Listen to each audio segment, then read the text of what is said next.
30শে June রবিবার Howrah district sports karate একাডেমির পক্ষ থেকে invitational inter school and senior karate চ্যাম্পিয়নশিপের আয়োজন করা হয়। সেদিন উপস্থিত ছিলেন কল্যাণ ঘোষ, ধ্রুবজ্যোতি সেন, সৌমিত্র বন্দ্যোপাধ্যায়, সোহম চক্রবর্তী, দেবকুমার দাস, অক্ষয় সেন, শিহাম মীর, খাদিম আলী, মনোরঞ্জন দাস, এছাড়াও অনেক বিশিষ্ট অতিথিবর্গ। এই অনুষ্ঠানটা নতুন এবছর হচ্ছে না, এই অনুষ্ঠানটা দীর্ঘ 10 বছর হচ্ছে এবং এই 10 বছর এই অনুষ্ঠানটা হাওড়া ডিস্ট্রিক্টে হয়ে চলেছে senior karate championship and school championship একসঙ্গে হয়ে থাকে।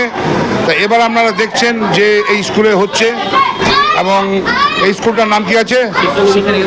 শিক্ষা নিকেতন বয়েজ হাই স্কুল।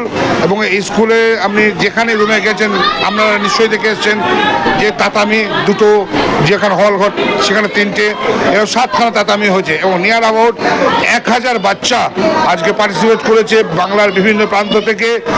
এবং এইটা যেটা অর্গানাইজ করছে আমাদের শিক্ষকাই ক্যারাটে সরি, এবং টোটাল এই খেলাটাকে পরিচালন করছে সুষ্ঠুভাবে রেফারি, জাজেস, অফিশিয়াল, টোটাল সংখ্যা হচ্ছে 107 জন।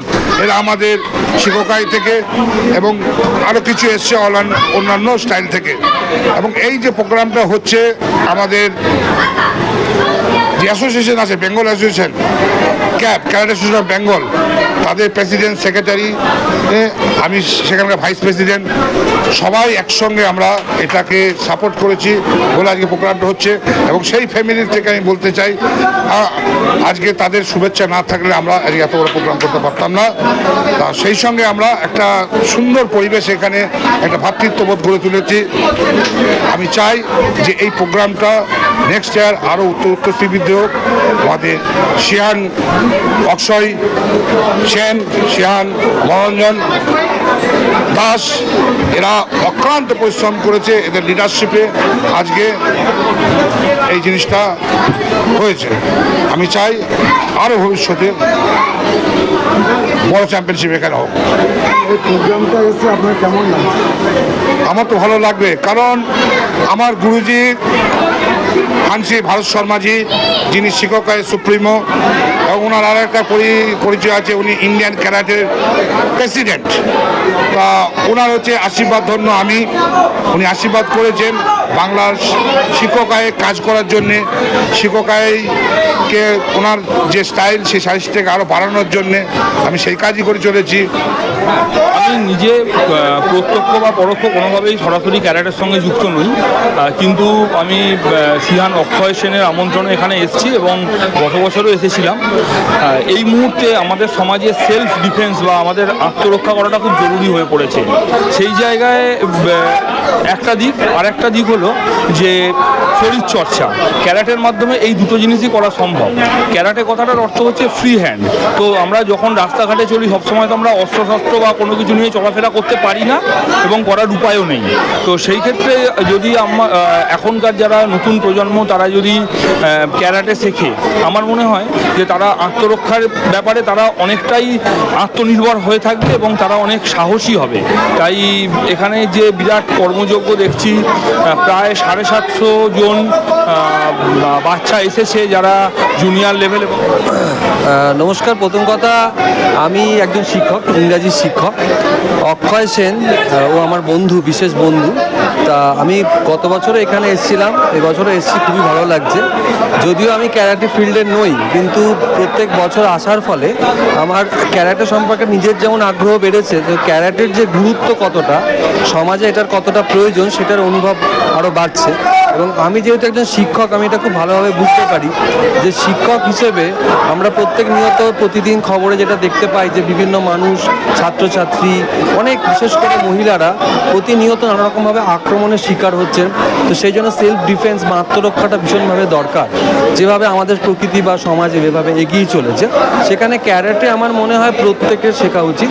অ্যাটলিস্ট একটা সার্টেন লেভেল, যদি তারা পরবর্তীকালে সময়ও না পায়, একটা সময় বিশেষ করে স্কুল লেভেলে তারা যদি শেখে তারা অনেকটা তাদের বেনিফিট হবে।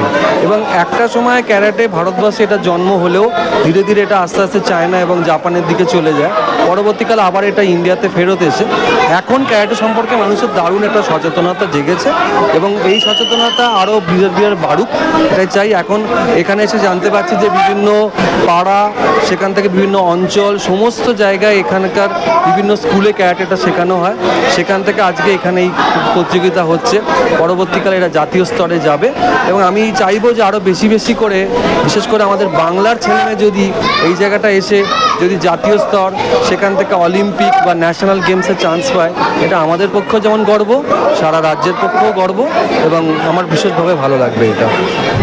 একটু যদি আমি পিছিয়ে গিয়ে বলি, আমরা যখন এই অনুষ্ঠানটা প্রথম বছর কল্পনা করেছিলাম, আমার আশেপাশে আমার ছাত্রছাত্রীরা যারা এখন অনেক সিনিয়র হয়ে গেছেন, কেউ মেডিকেল স্টুডেন্ট হয়ে গেছে, কেউ ম্যাজিস্টার হয়েছে, কেউ আরও বিভিন্ন বড় বড় প্রফেশনে গেছে, তো সেই সময় তারা আমার অনেক ছোট ছোট ছাত্রছাত্রী, তাদেরকে নিয়ে তখন আমার অনুষ্ঠানটা কল্পনা করা এবং আমার খুব ইচ্ছে ছিল যে কোনোদিন এই অনুষ্ঠানটা একটা বড় আকার নিক ধীরে ধীরে। তো প্রায় আমাদের 9 বছর পথ চলা হয়ে গেল, এটা আমাদের 9th ইয়ার, আপনাদের সকলের আশীর্বাদ সহযোগিতায় আগামী বছর 10 বছর। তো এটার একটাই আমাদের উদ্দেশ্য এবং উদ্দেশ্য বলি, বিধেয় বলি, যেটাই বলি, তো সেটা হচ্ছে যে খুব খুব কম একটা প্রবেশ মূল্য দিয়ে তাদেরকে একটা বড় খেলার প্ল্যাটফর্ম বা তাদের একটা প্র্যাকটিসের প্ল্যাটফর্ম বা একটা প্রতিযোগিতামূলক পরিস্থিতি তাদের কাছে এনে দেওয়া বা প্রতিযোগিতার আসর তাদের সামনে তুলে ধরা, এটাই আমাদের প্রথম এবং প্রধান লক্ষ্য। এবং সেই লক্ষ্যে সবসময় প্রথম বছর আমাদের অনুপ্রাণিত করেছিলেন পদ্মশ্রী প্রফেসর অজয় কুমার রায়, যিনি আমাদের অনুষ্ঠানের মূল এবং প্রধান উদ্যোক্তা ছিলেন, উদ্বোধক ছিলেন। পরবর্তীকালে ডক্টর নিশীথ রঞ্জন চৌধুরী, যিনি প্রথম ভারতীয় বাঙালি স্পোর্টস মেডিসিনে অস্ট্রেলিয়া থেকে মাস্টার্স করেন, তিনি আমাদের উৎসাহ দিয়েছেন। হাওড়া থেকে মানসী বোসের রিপোর্ট, চেতনা বার্তা, জেগে থাকে জাগিয়ে রাখে।